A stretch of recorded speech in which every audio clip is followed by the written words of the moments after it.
ஆண்டவராகிய இயேசு கிறிஸ்துவின் இனிய நாமத்தில் அன்பின் வாழ்த்துக்கள்.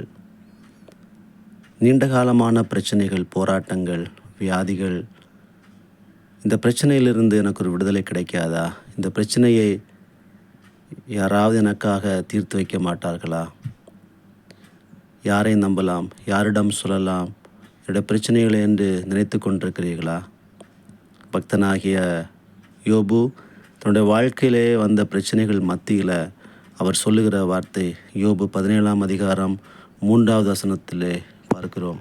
தேவரீர் என் காரியத்தை மேல் போட்டு கொண்டு எனக்காக பிணைபிடிவீராக.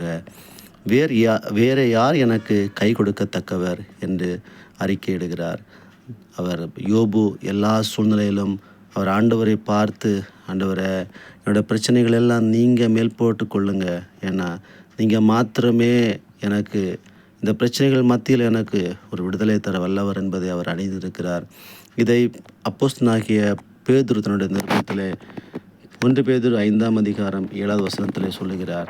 அவர் உங்களை விசாரிக்கிறவரானபடியினால் உங்கள் கவலைகள் எல்லாம் அவர் மேல் வைத்து விடுங்கள் என்று சொல்லுகிறார். நம்முடைய தேவன் சர்வ வல்லமையுள்ள தேவன்.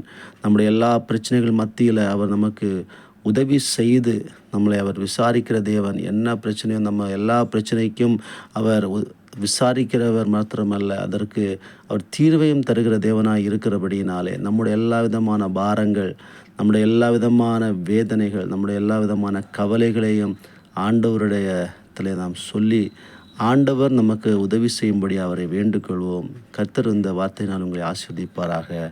ஆமேன்.